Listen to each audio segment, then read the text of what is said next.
Morning, everyone. Thanks for joining today's webinar. We're very, very excited to show you a Ripple 2.0. Sorry, everybody's just kind of coming in now. I can see it kind of jumping on the right-hand side here, which is awesome.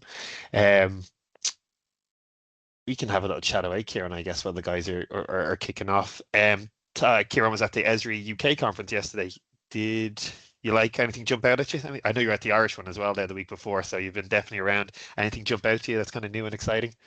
Yeah, it was fairly similar to be honest. Kind of somewhat of the same material, but sort of refactored into a bit of a UK flavor.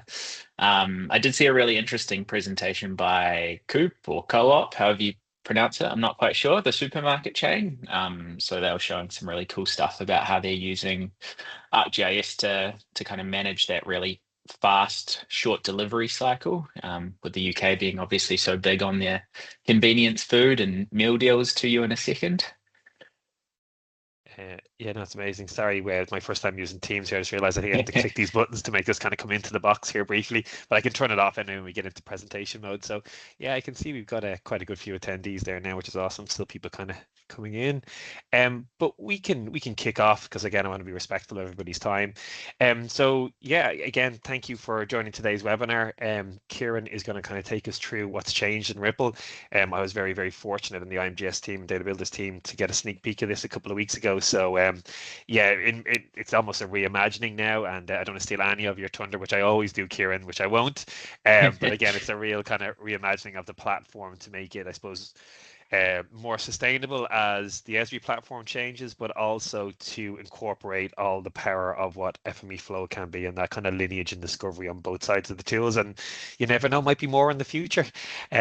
So I'm going to hand over to Kieran, who is going to kind of take us through it. In terms of a platform, it's both our first times using Teams for a webinar, but there is a Q&A section. I think there's a chat, etc. So please don't be afraid to ask a couple of questions. John Hawkins is already making fun of me as usual. Nothing new there. So, but yeah, yeah, absolutely, Kieran. I'm going to hand over to yourself. I'm going to take myself off screen, or do you want to stay on screen?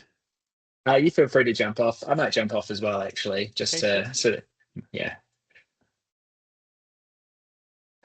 Awesome. Hey, thanks for joining us, everyone.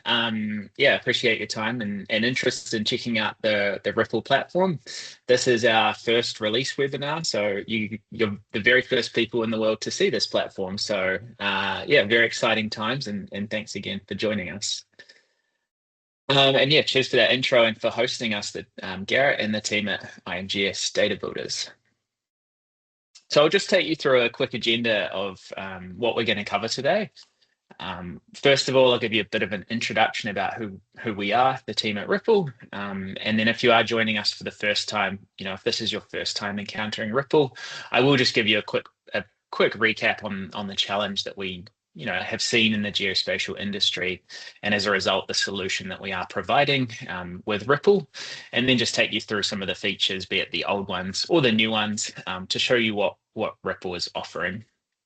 And then lastly, we'll just close out with a quick close on who Ripple's been designed for.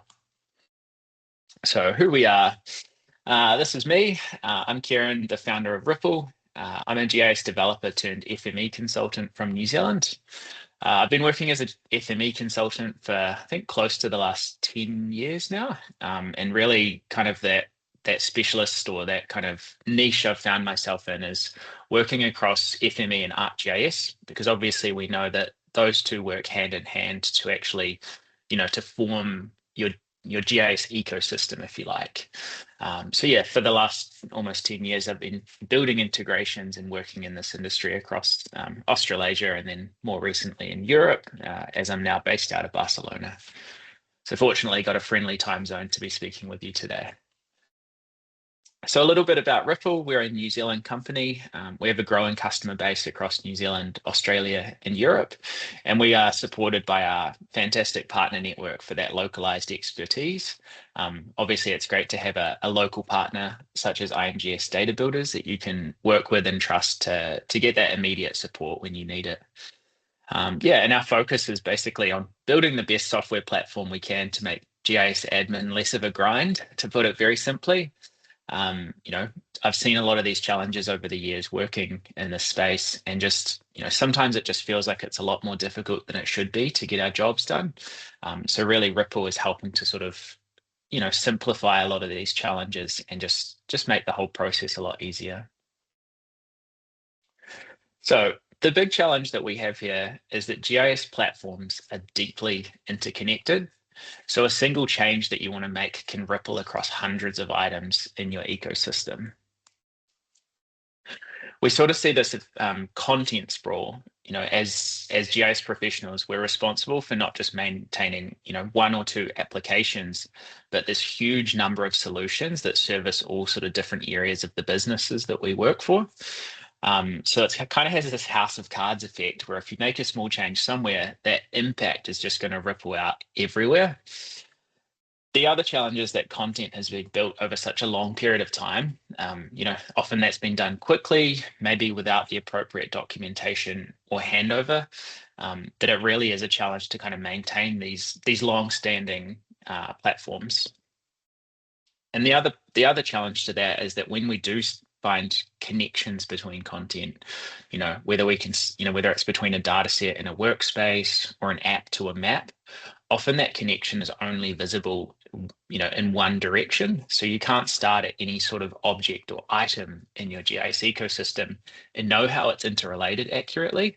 You can maybe see in one direction, but you often can't go that other way.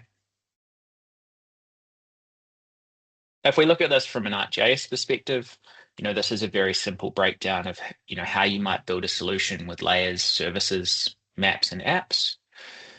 This one direction visibility sort of works. If we looked at a web experience, we could, with a bit of difficulty, a bit of effort, we could figure out the maps that it uses, and from a map, figure out the services and the layers that are being consumed. So, that's possible. But if we come at it from that other direction, we can't really see things going the other way. So we can, understand the relationships between a layer and a service, but there's ultimately no way to figure out, how a service, what maps are consuming a service, or what services are being consumed by an application, or what maps are being referenced. Sorry, if you're looking at a map, you can't figure out which apps are using it. And that presents a real challenge for administrators. If we extend that even further, I guess the bigger challenge is that data doesn't start in ArcGIS. For most GIS teams, it originates in FME and then flows into ArcGIS. FME and ArcGIS work together to form your GIS. It's not sort of a one or the other situation. It's basically this kind of, this puzzle that fits together, where FME and ArcGIS work together in order to, create this whole system. So other parts of that ecosystem are workspaces, automations, schedules, and data sets, and how those fit into the picture, as well as other things like, connections to databases or web services, which provide your authentication. And without that visibility of both, you're only really seeing half the picture. So that looks a lot more complicated. If we sort of break it down and how those connect, we can see there we've actually got further upstream, we have this whole other part of the puzzle, which is FME, how a workspace actually writes to data sets, which actually connects into the ArcGIS ecosystem, how that workspace is being triggered, whether it's via an automation or a schedule, whether you've built a nice workspace app, which allows a user to run a workspace, that cross-platform relationship visibility is extremely important. So the solution we have is Ripple, one platform with complete visibility. Everything about your ArcGIS and everything about your ArcGIS and FME environments go into one place. We surface all of those hidden dependencies that would be very challenging, if not impossible, to find otherwise, and see how those two platforms relate, both within those platforms and across the platforms. We also have these new features as far as platform level reporting. That's really built to assist you with justifying your spend and making sure that you can demonstrate your value to stakeholders. Ripple runs entirely on your own environment, so it's it's been built and designed to run specifically on FME Flow. So it gets deployed directly onto FME Flow via a project file. This was a really important design consideration for us because we know how hard it is to get new software installed. Going through that whole architecture process to stand up a new virtual machine, poke another hole in the firewall, that kind of thing is a very challenging thing to get across. And so what we wanted to do was build Ripple to be self-sufficient on the platforms that you already use. So you essentially deploy Ripple onto FME Flow. It connects into ArcGIS to perform a really detailed amount of discovery. And then that data is then stored within your FME Flow environment, making sure it all stays secure. Nothing ever leaves your existing environment. It's all, contained within your own network. So the new features that we have, first of all, I'll touch on ArcGIS content. So ArcGIS content is all about deep discovery at a glance. Rather than having to go sort of looking or searching for the stuff that you need, we bring it right to your fingertips. So whether that's sort of first identifying an item that exists in ArcGIS, whether you're looking for the metadata or whether you're looking for those immediate relationships that connect one item to another. We make it very simple to search, filter, and sort to make sure that you can find what you're looking for, and then also flick between different environments just with the click of a button.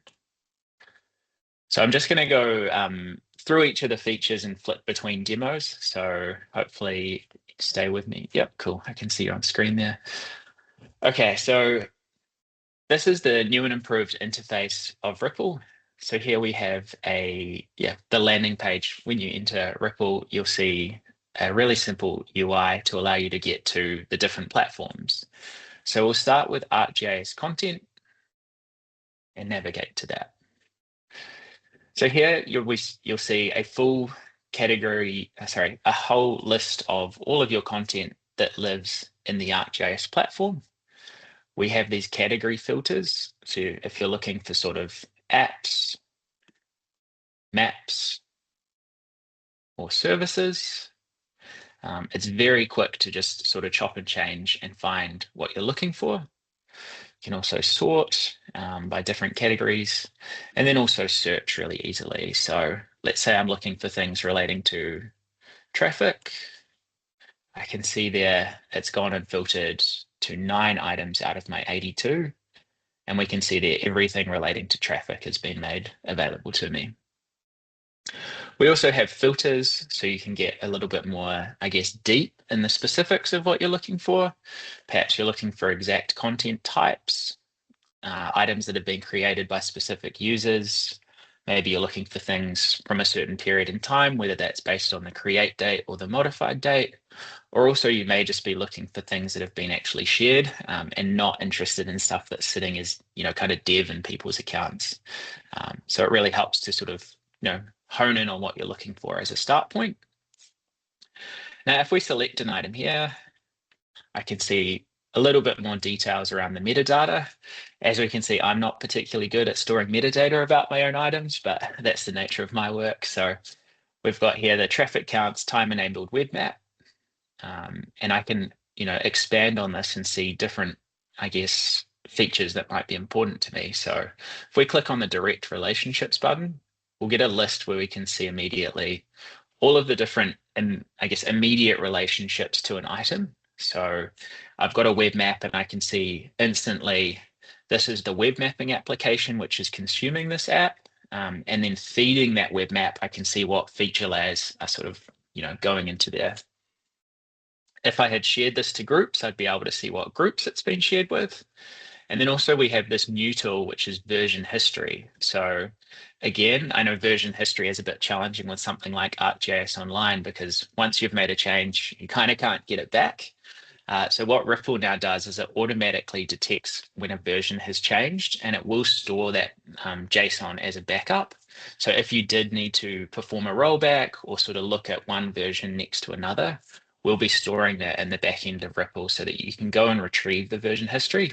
And then, you have a bit of disaster recovery or just a little bit more, security around maybe the loss of content, hopefully.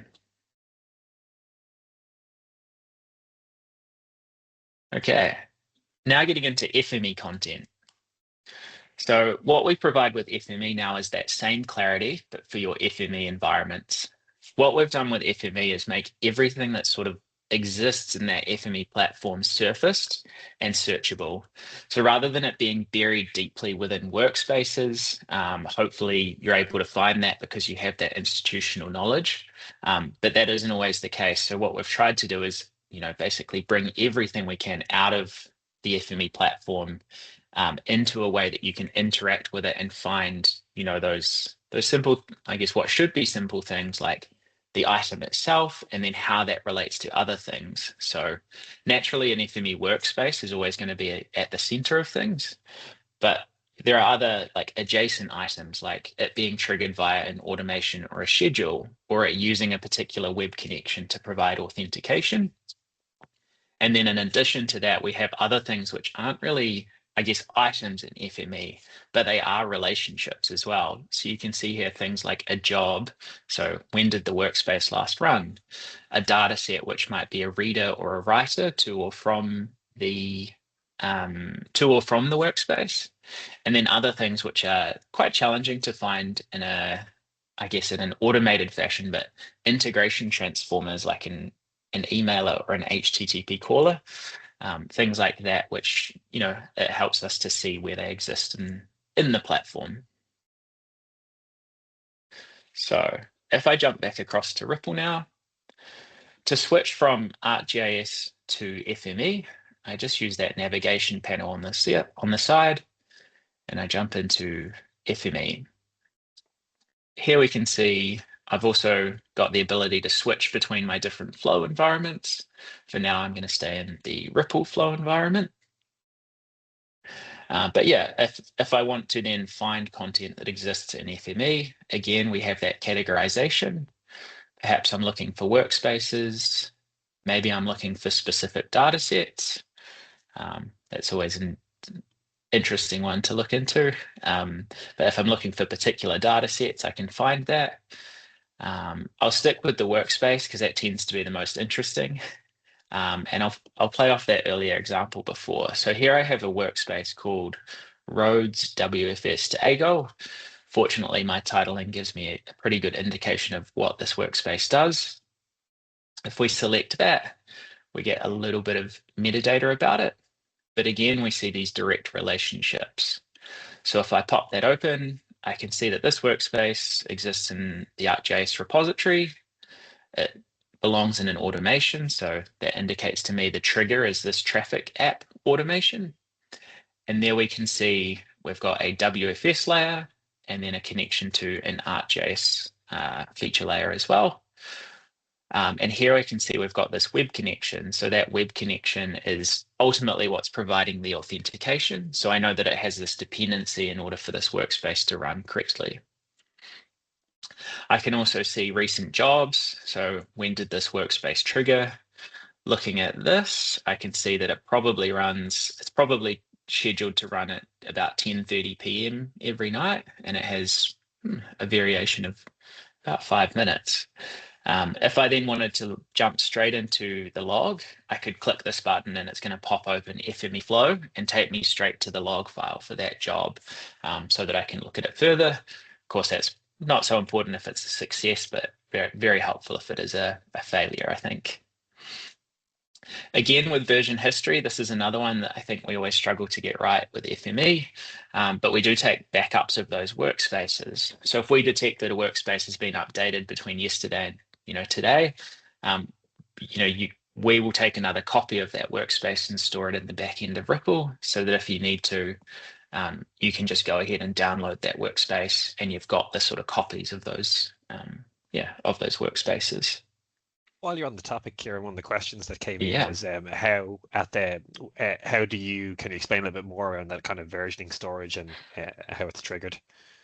Yeah, absolutely. So as far as ArcGIS is concerned, there's a modified date. And so if we'll detect that the version that ArcGIS now has is newer than the version that Ripple has, it will take another copy of it. So it will make sure that, essentially, yeah, it will just take a copy of that newer version. At the moment, we don't have anything where you can interact with it in the Ripple interface, but that is something on the roadmap.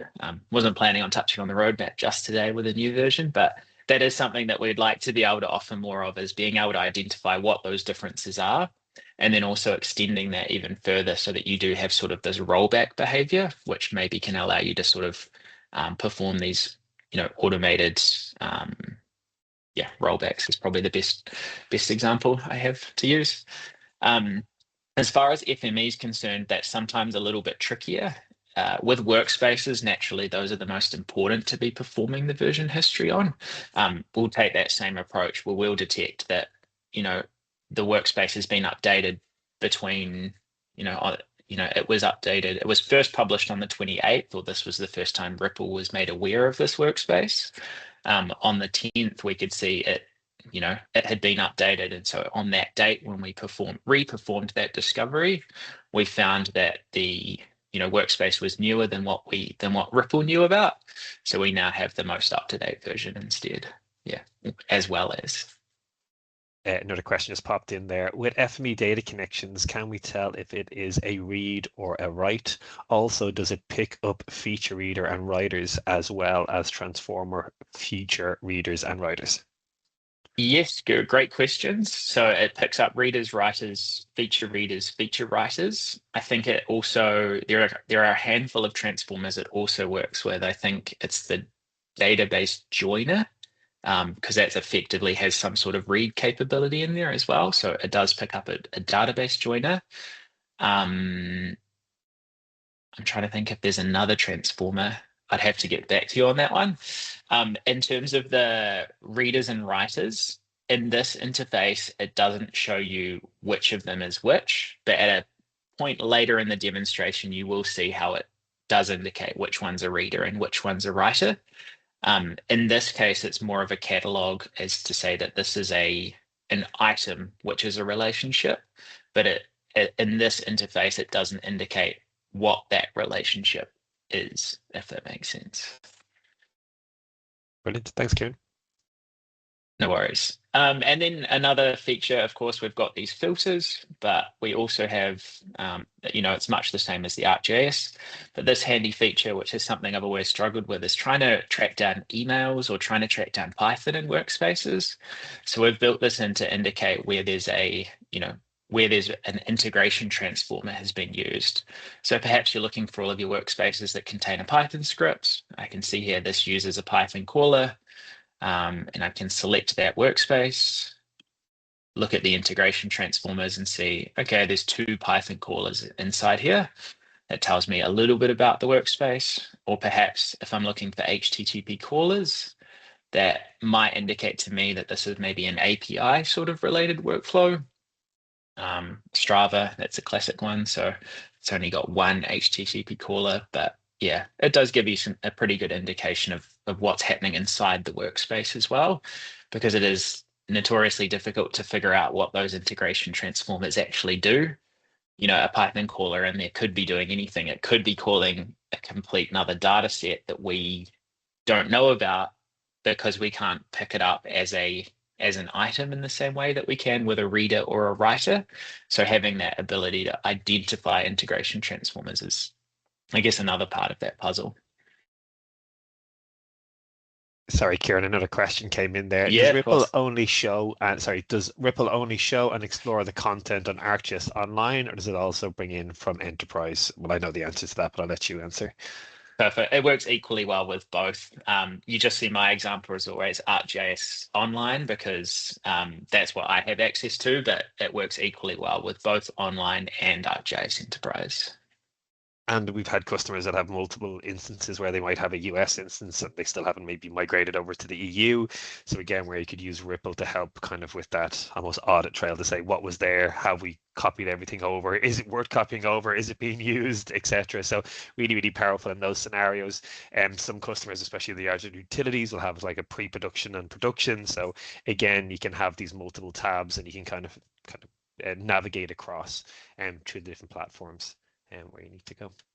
Yeah, that's exactly right, Garrett. So it works really well because you can just flick between, imagine this was, production or just ArcGIS Online and then production portal, you'll be able to sort of interact with those as their own sort of, I guess, catalogs of data, if you like, or catalogs of content. And then when that relationship, or I haven't actually shown that feature yet, when you're looking at the relationships, though, it will work across multiple platforms, because I know, it's not always this clean delineation between what's in Portal and what's in AGO. Often you consume services that cross over platforms. So if you've licensed it for multiple, you'll be able to see where that content does cross over from one to the other. And that leads me to my next topic, which is cross-platform relationships. So yeah, this is all about relationship mapping across the platforms. So I've shown you so far the immediate dependencies, but I guess that's the first challenge. What really gets difficult is where we have these nested layers of connections. And so what Riffle does is it traces these nested layers of dependencies or connections automatically. And this, works both across ArcGIS and FME. So it becomes really powerful because you can see the full chain from sort of the source of something all the way to how it actually reaches the end user. This used to take hours and hours of manual digging, but now it takes seconds to just generate a report and very quickly understand how your whole kind of solution fits together.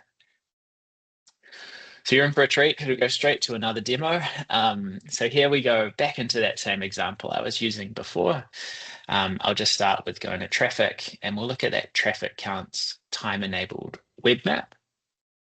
So here we've obviously seen those immediate dependencies, but where it is very powerful is if we hit this view relationships button. So we click on that. Doesn't load as fast on Teams. I can see the lag there, but I promise you it's nice and smooth on my computer. What we can see here is we have this full, I guess, like networks diagram, if you like, where we can see the item that we began with was that web map, and those immediate relationships are all of those feature layers which are surrounding the web map and have this direct connectivity. So that's our first layer of dependency. However, if we zoom out a bit further, we can then see, what does this feature layer connect to in terms of the service? Or what does this feature layer connect to in terms of service? But then where it becomes really valuable is where we cross over all the way to a different platform, with that platform being FME. So here I can see that actually the source of one of the data sets within this web application is this workspace, the Roads WFS to AGOL workspace that we looked at before, with that authentication and that automation which is triggering it. So we can go all the way through from a kind of front-end application, see the map, see the service, and then we can see the workspace which updates the service. And even at this point, we can see the data set which is actually feeding into that workspace as well. So jumping back to one of those questions before around which is a reader and which is a writer. So the data set was one that showed up as an immediate relationship, but we can see based on that arrow, we can see which one is the reader and which one is the writer, because of course a reader is going to be feeding into a workspace, whereas a writer is going to be coming out of the workspace. Again, we have some more features that just help make this a little bit clearer depending on what you're trying to look at. So you may not always be trying to get that full picture of how a complete thing forms together or how the whole solution works. So what we can do is sort of filter based on, if you're only looking at ArcGIS at the moment, you can turn off FME. You could just look at FME and see how FME fits into the picture. In this case, we'll look at both, or you can split that out based on categorization or based on specific types of content. That's something we noticed from our first round of the Ripple release, is that I often work in a smaller development environment, but seeing the experience with some of our customers where you've just got hundreds or thousands of items which do really cross over each other, we wanted to improve that user experience for you to make sure that you could, hone in on what you're looking for at a particular time, because you aren't always trying to understand that complete picture. Sometimes it's about maybe removing a specific dependency or just identifying, certain elements of that picture at any one time. We can also just sort of only show what we've selected. So, hide different elements on the canvas. We've also built this feature to make it really easy to create sort of not quite an architecture diagram, but a solution diagram. So here we can sort of freeze everything and really lay out a picture that makes it easy to understand how a solution works. So here we've got, layers in one layer,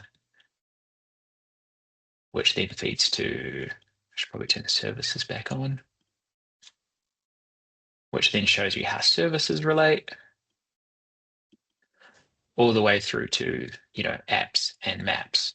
So being able to build that kind of diagram to clearly articulate how a solution works is also helpful, as well as things like, just legends and helpful tools to make it easier to navigate.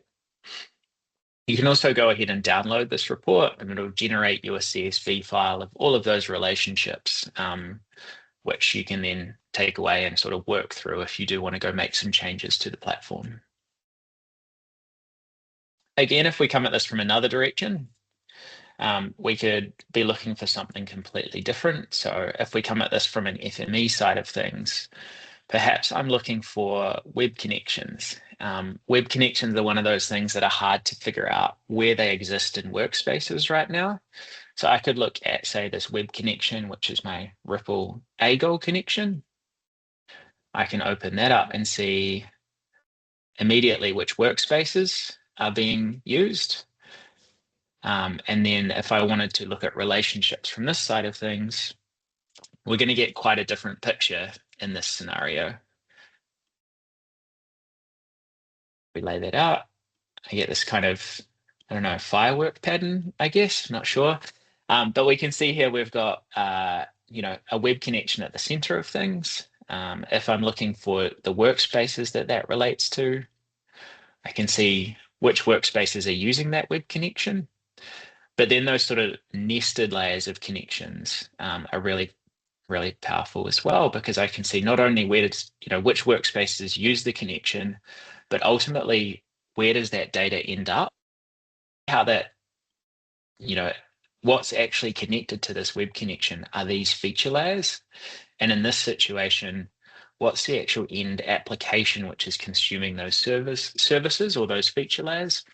So ultimately, if this connection was deleted, or let's say the token starts to expire because we haven't refreshed it, effectively these end sort of connections are our services, and then our actual users of apps who are going to be impacted if that object isn't functioning correctly. So yeah, it's always different depending on the sort of angle that you're coming at it from, whether you're looking at it from an app or whether you're looking at it from a data set or from a connection. But it does give you that real flexible approach to make sure that you can scope a change well and see what you need to with those cross-platform relationships.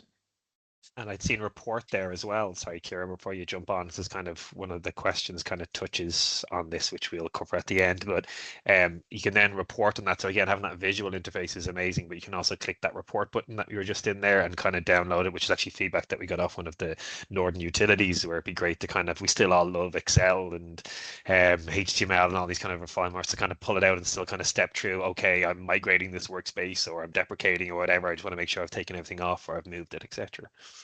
Yeah, absolutely. And then, so if you are trying to say remove a dependency, or like you say, deprecate something, you can go ahead, work through that report, make sure you've made the changes. The next time Ripple triggers to go and update, you're going to get a completely new picture. So you'll be able to then validate the work and actually make sure, did we remove that dependency on this particular item we had?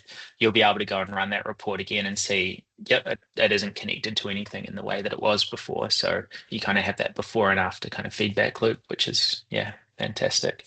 And just because you touched on it there, with the triggering, again, it's set obviously up with an FME flow, so a customer can set whatever interval they want, or they can manually go in and kick it off to re-trigger if they need to. Because also, again, I'm just conscious of stuff that people have asked before that will probably come up in the chat.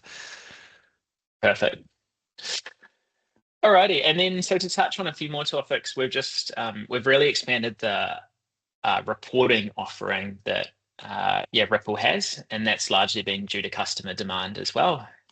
So what we've tried to focus on, is metrics that matter but are hard to find. So there's a couple of things here that we wanted to focus on, and quality and reliability is a big one for GIS, especially because it is such a interconnected system that's hard to maintain. So the broken links report is a really powerful tool that we've created in order to let you see where you've got or where you've got items that aren't working exactly as they should be. So a broken link is something where you've let's say you had a map and it's referenced a service, but that service no longer exists. What we do is we create this report where it effectively identifies where that service has been referenced and tells you that that map is still looking for it. So it really helps from the quality and reliability perspective. We also tried to improve the, ability for you to find good usage information, which is quite challenging, I think. So we track user logins so that you can see who's actually making use of the licenses that you're paying for. And also we have some view count reporting too, so that you're able to see what services or what applications in your organization are being used. So you can really, justify improving them, or perhaps on the opposite side of that, if you're looking to see if you can remove content because it's draining credits, that view count reporting helps you to see that. And then we also have some other things to help you with cost. So I know that content storage and credit usage is a big one.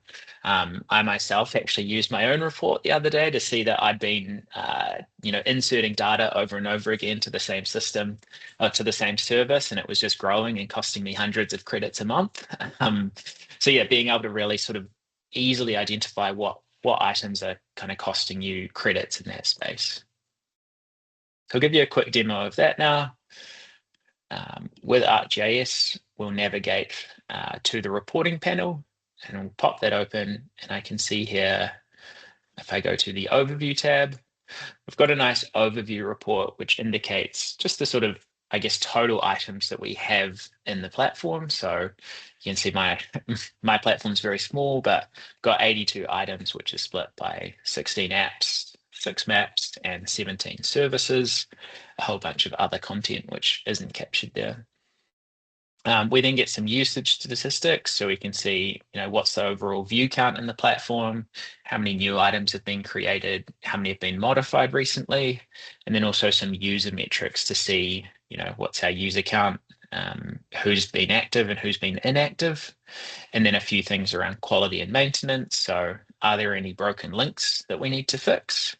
What external content are we referencing? And then sort of from a metadata perspective, are we being good with tagging items or providing summaries or description? As we can see, I am not. I'm just going to jump across to a different app right now, just because I have had to create some content for this specifically, because my content is nowhere near interesting enough to look at. So in this case, I've got a content storage report. Here I can see the content storage overall, how much, total, storage space are we using, what that's split across based on the number of items, and then how many credits are we presuming to, are we estimating that we're going to consume per month based on the content that we have in place right now. We can scroll down and we can see here the different items which are consuming that content or credits. So the different items, we can see their size, and then how many credits that's actually going to, cost us to store that item. If I look across at a different organization, so the NZTA is the New Zealand Transport Association. They have a huge amount of content up here, about 11 gigs worth, and you can see particular items like their motor vehicle register is large, and it's going to cost about 744 credits per month. So that ability to really quickly identify, the cost of something and the true cost of something is very helpful to, just target our efforts and make sure we're aware of what's actually going on in the platform. Again, we could also look at this not just based on the type of content, but we could also look at different users. So here we can see, they're using an organizational user pretty much all of the time, but there's also maybe one personal user who's slipped through there. They're obviously not creating too much content, but that is also very helpful for you to be able to identify maybe there's a sort of training opportunity with some of our users who maybe don't register the relationship between what they've published and what that's going to cost. Just being able to quickly get that identification of what's happening in the platform at a glance is, I think, very helpful. Looking at it from a licensing and usage perspective, of course, I don't have access to the NZTA user login data with good reason, but I do have some user logins here that I have generated. So we have this ability to just identify who our users are, what sort of licenses they're using, what licenses we have, and then the sort of total, the total logins that we're seeing per day based on the total number as well. So that's, I think, a helpful, just way to identify who's actually using that platform. We can break it down based on week or month, so we can see spikes in usage of the platform. Maybe if we're campaigning to try and get people to use the services more, we can see if that's working, or whether there's certain days or certain periods that, we get that information more. We can also look at it based on particular users, which I think is helpful if you do have users with certain license types, which I know are more expensive than others. I see the licensing model has changed a little bit with Esri recently as well. So creator isn't even the top one anymore. They've gone for 2 levels higher. So naturally that cost is going to add up of what it costs to use some of these license types. So being able to identify particular users and see what's the gap between how often they're actually logging in. If you've got creators, or I think it's advanced now, which is the highest, and they're not logging in for 27 days at a time, it's perhaps some good rationalization for what license type they may actually need. And we can also look at view counts. So if we're trying to identify items which are being used or not used in the platform, whether that's breaking it down by the different type of content we have, or whether it's looking at specific items to see how many view counts. Obviously, one of the demos that I had been using for the version 1 of Ripple, still not very many.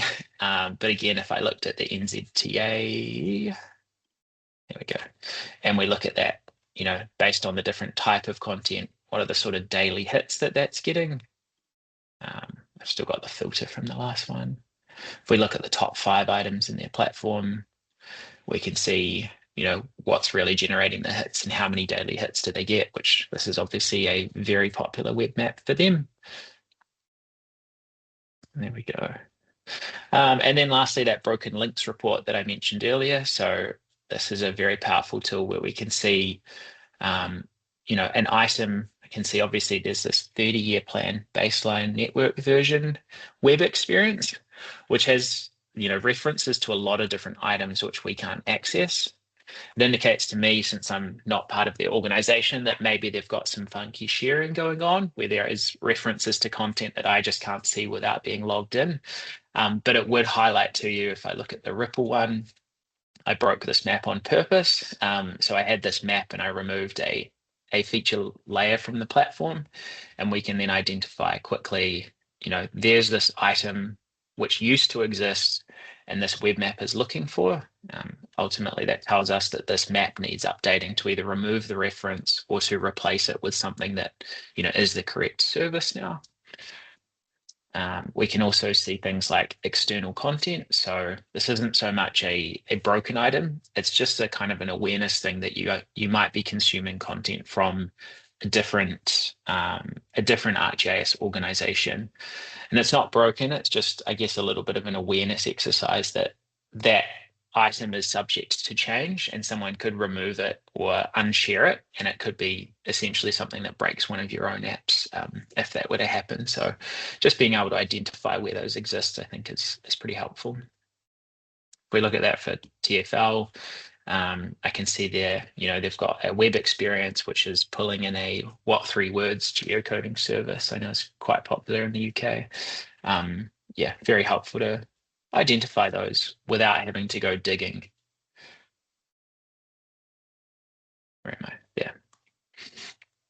All right, and last but not least, in terms of the demos, this is a short segment on the FME reporting. So our focus for the FME reporting has been about optimizing your platform. I know that engine utilization can sometimes be quite tricky to get right if you've got multiple engines.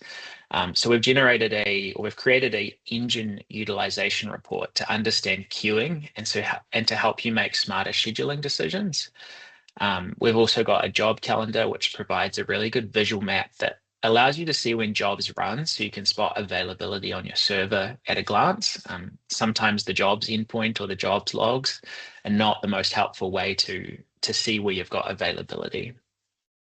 And we also break that down right to a granular level of workspace runtime. So that helps you to identify high frequency or long running jobs. So if you are looking for optimizations, it will help you to prioritize those efforts and make sure you're going to get bang for buck out of any of the work you do. All right, so jumping into FME, we'll go to the reporting endpoint. Again, we can see some fairly straightforward metrics around the platform. I can see, how many workspaces do I have? I'm actually just going to change environments. Sorry, I'm in the wrong app now. Jump into this one, overview, and change, yes, to my ripple flow environment. So yeah, we can see things like how many workspaces do I have? How many of those have been updated in the last 30 days? Number of automations running, perhaps the number of data sets that we're reading from or writing to in and out of FME. We can also see some high level metrics around the job performance. So in the last 30 days, how many jobs have run, what's the success rate, and therefore give you a pretty good indication on platform health. All right, if we go into the engine usage report, here you can see a really good breakdown of, I guess, like your engine utilization. So the default view is to break that down based on repository. So we can see there, which repositories are consuming, I guess, the most engine runtime. We could also look at that based on the users we have. Again, it's not really many of us up there. We could look at it based on source, so whether things are being triggered by automations, schedules, data virtualization, or workspace apps. Mine are all other, those are me manually running jobs. Or we could look at it based on the engine as well. So if you're working with multiple engines, just being able to see which ones are working hard and which ones are slacking off, that could also give you some good indications of how you can reprioritize those queues. You can also see around like engine usage stats. So mine's obviously a dev environment, so we don't get a lot of usage. But if we wanted to break things down and sort of look at, for most of us, we'll do our processing overnight because everyone's out of work. So it's an appropriate time to be updating data sets or updating applications. Maybe we want to break this down and just sort of look at things based on a 8 o'clock to 8 o'clock might be appropriate. And you can see our engine usage updates in relation to that. So based on the overall amount of hours that we had if our engines were running completely during that period, how much engine occupancy have we got there? Break it down, look at it based on different factors, of course, as well. And then if we wanted to look at particular workspaces, what we can see here is all of our workspaces and then the statistics that we have. So if we wanted to look at if we wanted to look for something like if we wanted to look for the highest, I guess, job frequency or the highest job executions, we could sort based on this. And here I can see that my Ripple content data virtualization job, of course, runs the most, but it only has an average, it has an average runtime of 0.0 minutes, and those 71 jobs make up a total of 2.1 minutes. So really, there's not a huge amount of room for optimization in that space. So perhaps we want to look at things maybe more based on the total runtime. And here I can see that I have this workspace which takes 22.7 minutes for a total runtime it's run for is 22 minutes. It does in the queue for quite some time, but the average runtime is still only 0.9 minutes. It just executes more frequently than a lot of them. So yeah, depending on what you're looking for, perhaps you're looking for how often things are queuing or how long they're queuing for, or perhaps you're looking for a CPU differential to see how long, how long something's downloading something from another service rather than actually running and processing data. It's all available to you in this report, and of course downloadable as well. And then we lastly have the jobs calendar, which is just a handy tool for something that I've always struggled with in FME, and that's finding the right time to schedule your job. You've got a new job which needs to run once a week, it has to run overnight, it's going to take 2.5 hours. When do I put it is the first question you've got. And so what we've built here is a way to identify your job logs on kind of a timeline. You can zoom in and see the jobs that are running. You can then just adjust your calendar. You could maybe build it up so you can see a full week's worth of views. So if we looked at, I don't know, maybe I want to look at Sunday, Monday, Tuesday, and can't scroll far enough. Maybe another Wednesday anyway. Yeah, we can then compare this sort of on like a timeline, almost like kind of like scheduling assistant when you're trying to find a gap in everyone's calendar. And of course, if you then have multiple engines, and so you're trying to figure out which engine could actually run the job, those will appear as multiple engine sort of views there so that you can find the right time to, to program a job in. Maybe you want to compare one Sunday to the Sunday before. You just got a hunch that something was quite different. I'll just close those. And it looks like nothing ran last Sunday on my job calendar.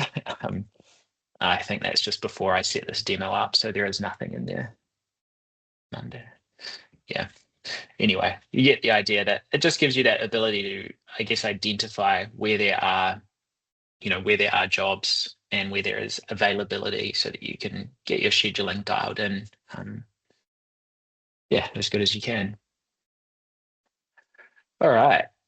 So really just to close this off, I'm all done with the demos now. So you might be wondering who is Ripple for? And really it's built for everyone. We've built this with many roles in mind, whether you're sort of a tech lead, developer, a manager, team lead, business analyst, or perhaps someone more in the junior analyst sort of space. It's really been built for everyone to help, just all of these different sort of roles or these different tasks that you often have to do in GIS, whether it's trying to understand, and get good, quick oversight on your content, whether it's sort of error trapping, scoping a project, getting metrics, or whether you're working on help desk. I think there's something there for everyone, and we are trying to just simplify this whole process to hopefully just make life, hopefully make work feel a whole lot lighter and just simpler for these things that are often quite time consuming and really challenging tasks that I don't think always have to be. So with that in mind, I'm aware that I've probably taken up all of that time, Garrett. So is there any more time for Q&A or No, there's always time for Q&A. I'll take off the main slides for now, and we can always kind of jump in as we need to. So a question just came in there, I suppose, does it run on form? No, it runs on FME Flow or FME Flow hosted. So yeah, it needs that kind of level of power and automation to kind of have that level of functionality and to be able to kind of crawl and analyze. So so you need to have FME Flow or Flow hosted in order to have Ripple. Is it possible to identify a duplicate content? This would be valuable for data cataloging, as it would allow us to remove redundant or outdated content, which is a good question. Yeah, that's a very good question. I guess it's sort of possible. It ultimately it comes down to what is your definition of duplication. And so like something called the same but has different data within it is ultimately something different. So it's a very tricky one to nail in and say that this identifies a duplicate.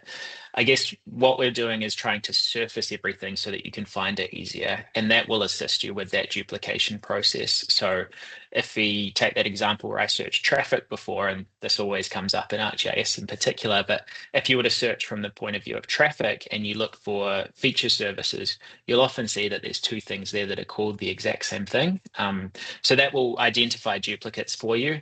It will still be your, I guess, your role, or you'll have to take that next step to identify, is this a true duplicate or is this a false duplicate? And they're actually the same. They're different things that have been called very similar things.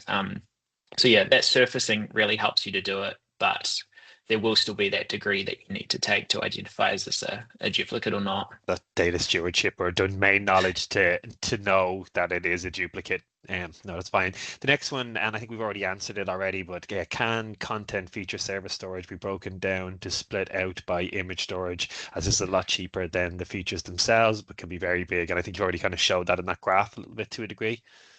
Yeah, so that one's a tricky one. I don't know that ArcGIS, I don't think ArcGIS supports it, unfortunately. So exactly right, that the feature service storage is a lot more significant than the attachment storage. So if you had a feature service which is storing attachments against the feature service, I believe they're calculated on a different cost of that storage, which is why it's an estimated cost up there, is that it does come down to the split there. If it's possible to break those two down, we will definitely support that. It's just whether ArcGIS exposes which is which. So we might be encountering a limitation there. Lovely, thanks. The next one is, would it be it would be useful if you could diagram, so those diagrams could be printed to PDF or imported into Visio? Ooh, that's a great question. I did consider a PDF tool at some point when I was going through this build process, and I'll note that one down for a future enhancement. 3.0, stay tuned. Yeah, exactly. Well, I could probably get it to 2.1, I reckon. It's not too challenging. The Visio one, I'm not sure. I haven't looked at how easy it is to get something into Visio, like if there's a specification that you can write to. Being Microsoft, my gut feel would be it's probably proprietary, but I will note that down as well into being able to turn that into a diagramming tool. Perhaps there's something like draw.io that we could work with, because it's a little bit more open with it being XML. No, brilliant, lovely. There's a good few, so I'm going to keep flying through them if we can. Cool. Is it / would it be possible to color code highlight AGOS services that are on the user's AGOS / ArcGIS enterprise environment, and which ones are third party? Ooh, this is a kind of a That's in the backlog for the next release. So yeah, being able to identify visually, just put like a little halo around it to see, is this an AGOL? Is this an enterprise? Is this somewhere else? It's definitely coming. Yeah, that's a great question. Can you identify when a source was last updated? It's sourced from yes, there's modified dates on everything in there. So if it's an ArcGIS, ooh, I will note that down and get back to you. Okay. It depends on which. Yeah. No, that's brilliant. Could you please, here we go. Haven't had my coffee. Could you please explain how Ripple integrates with ArcGIS Online? Is it through native capabilities, APIs, or connectors? And how can you ensure, sorry, let me expand this. How can you ensure ongoing compatibility with version updates, which is obviously something we've been through quite recently. So compatibility updates with both FME and ArcGIS Online, which is probably one of the reasons why 2.0 has been launched. Yeah, absolutely. So it's all done through REST API. So the authentication is handled by FME. You create the web connection, which essentially is like creating your pipe to ArcGIS. We make use of that web connection to retrieve everything, do the clever stuff to make it usable, and then we're keeping Ripple up to date in sync with ArcGIS. So we're sort of forecasting kind of at least a couple of updates a year to make sure that there's no compatibility issues. Lovely. And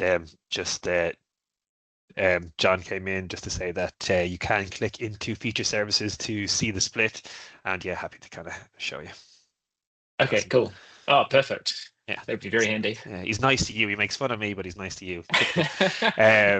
That's brilliant. And we've 1 minute to go, and I can't see any more questions there. And I really do want to be respectful of time. I've been on the other side of all of these webinars before, so I really want to be respectful of your time. Obviously, everybody on the call knows who I am and Kieran. So yeah, if you want a specific demo or if you have more questions, you can reach out to us. I think we've got a good few POCs running in a lot of kind of local authorities. We've already maybe 6 or 7 customers in Ireland, and it's only a couple of months old. So everything from utilities to councils. So it's been really, really popular, and I guess it's just in terms of the time it gives back GIS administrators to be able to kind of understand the landscape of not just not just ArcGIS, but also on the FME side. So yeah, listen, I hope you found it really, really useful. If you've got questions, you can reach out to myself directly, and we'll try to get back to you. And yeah, thanks for your time. And Kieran, thanks for your time. Some incredible work there. You should be very proud of what you've built there. Awesome. Thanks. Appreciate it. And thanks for joining, everyone. Thanks for hosting us. Appreciate it, Garrett. No problems anytime. Thank you. Bye, everyone.